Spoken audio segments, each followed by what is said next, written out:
उत्तर प्रदेश की सियासत में जिन्ना का नाम जो है वो रह रहकर सामने आ रहा है और इस बार केशव प्रसाद मौर्य जो उत्तर प्रदेश के उप मुख्यमंत्री है, उन्होंने अखिलेश यादव को लेकर टिप्पणी की। उनका कहना है कि वो अब अखिलेश को अखिलेश जिन्ना इस तरह से पुकारेंगे। बात करने के लिए हमारे साथ अब्बू आजमी साहब है, महाराष्ट्र में विधायक है, वरिष्ठ नेता है समाजवादी पार्टी के। सर, ये क्या वजह है कि जिन्ना रह रहकर सामने आ रहे हैं?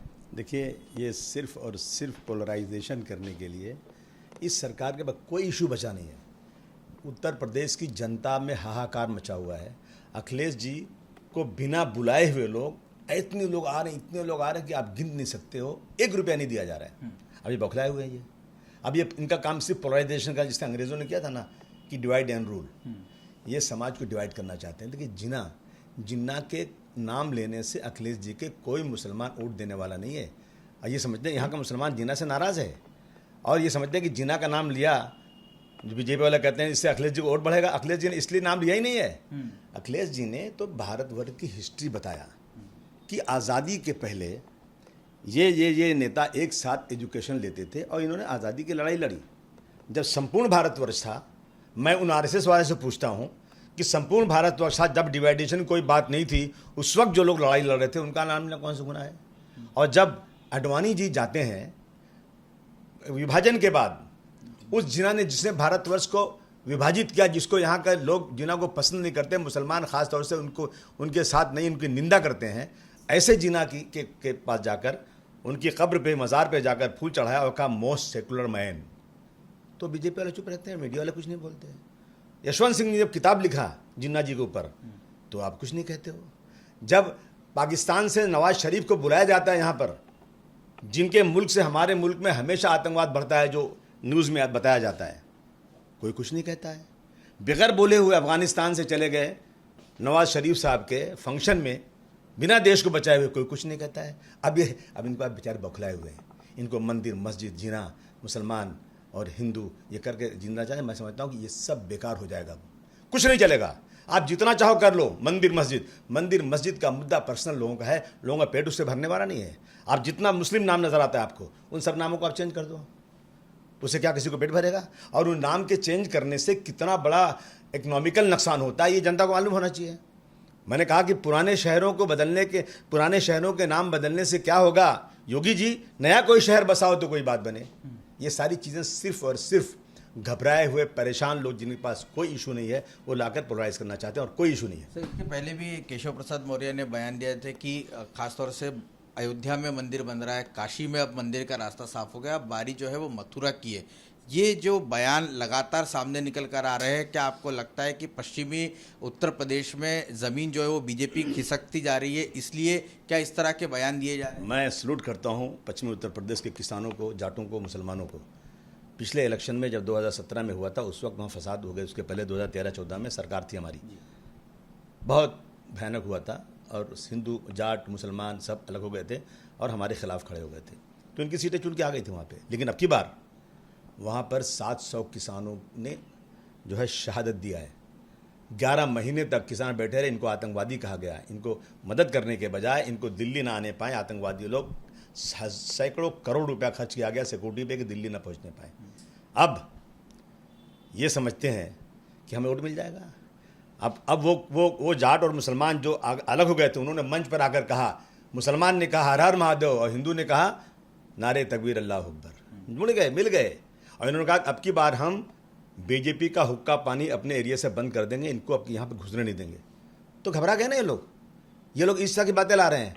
अरे भाई, आस्था सबको होती है अपने उससे, मंदिर बनना चाहिए, मस्जिद बनना चाहिए, लेकिन आप इन चीज़ों को इशू ला करके जनता को बेवकूफ़ बना रहे हो। आप ये बताओ ना कि जिनकी लाशें जमुना गंगा में बह रही थी, वो कौन लोग थे?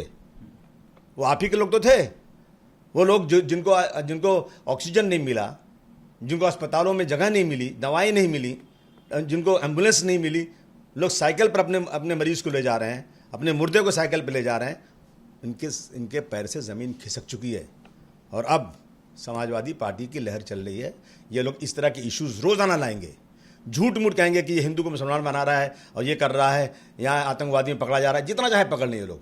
लेकिन जनता जानती है कि सब बेवकूफ़ बनाए जा रहे हैं। तो लेकिन उत्तर प्रदेश के मुसलमानों को लेकर खासतौर से ओवैसी साहब ये वकालत कर रहे हैं कि ये एक बड़ी कौम है, 19% मुसलमान उत्तर प्रदेश में रहते हैं, उनको अपने कौम का नेता जो है अब चुनने की ज़रूरत है, क्योंकि उससे पॉलिटिकल बार्गेनिंग पावर जो है मुसलमान की बढ़ सकती है। लगातार यादव का नेता अखिलेश हो गया, कुर्मी का नेता कोई और हो गया, राजभर वहाँ पर अपने समाज का नेतृत्व कर रहे हैं, तो मुसलमानों को भी अपना नेता चुनने की ज़रूरत है। इस बयान को आप कैसे देखते हैं? बिल्कुल, इससे पोलराइजेशन करने के लिए किया जा रहा है और कुछ नहीं है।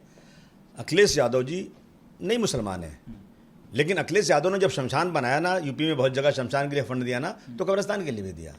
अखिलेश यादव ने अगर डीजी दूसरे कौम को बनाया तो मुसलमान को भी बनाया। अखिलेश यादव की नज़र में सारे समाज के लोग बराबर हैं। नहीं, लेकिन मुसलमानों को अपना नेता वहाँ चुनने की ज़रूरत नहीं, कोई ऐसे मुस्लिम समाज का कोई नेता हो। है ना नेता, मैं हूं ना नेता, है ना आजम भाई नेता, अभी जेल में चले गए, इंशाल्लाह छूट कराएंगे। जितनी ज्यादती इनको करना हो कर लें। हम लोग है ना, जितने एमएलए 2012 में चुनकर आए उसमें 20% मुसलमान भी चुनकर आए। जितने मिनिस्टर अखिलेश जी ने बनाए उसमें 20% मुसलमान भी बनाए, दलित भी बनाए, सबको बनाए, तो हक मिल रहा है ना। ये लोग हक नहीं, ये लोग हक मारना चाहते हैं।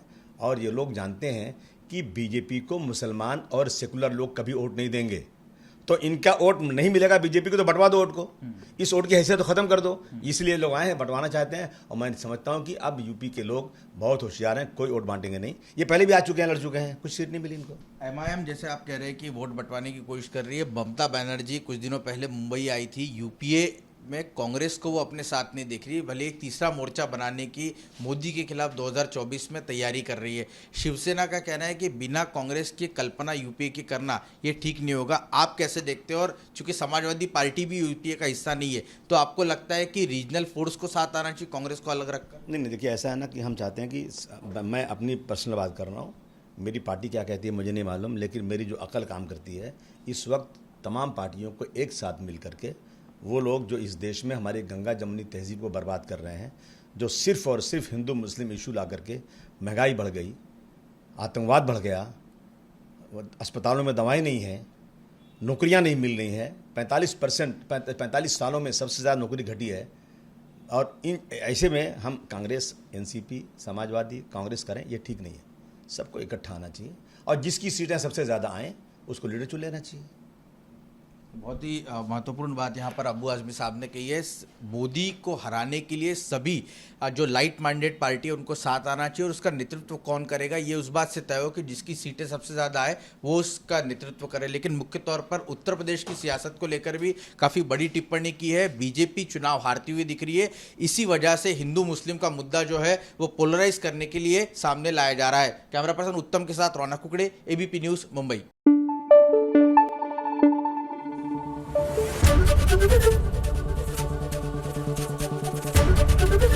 एबीपी न्यूज आपको रखे आगे।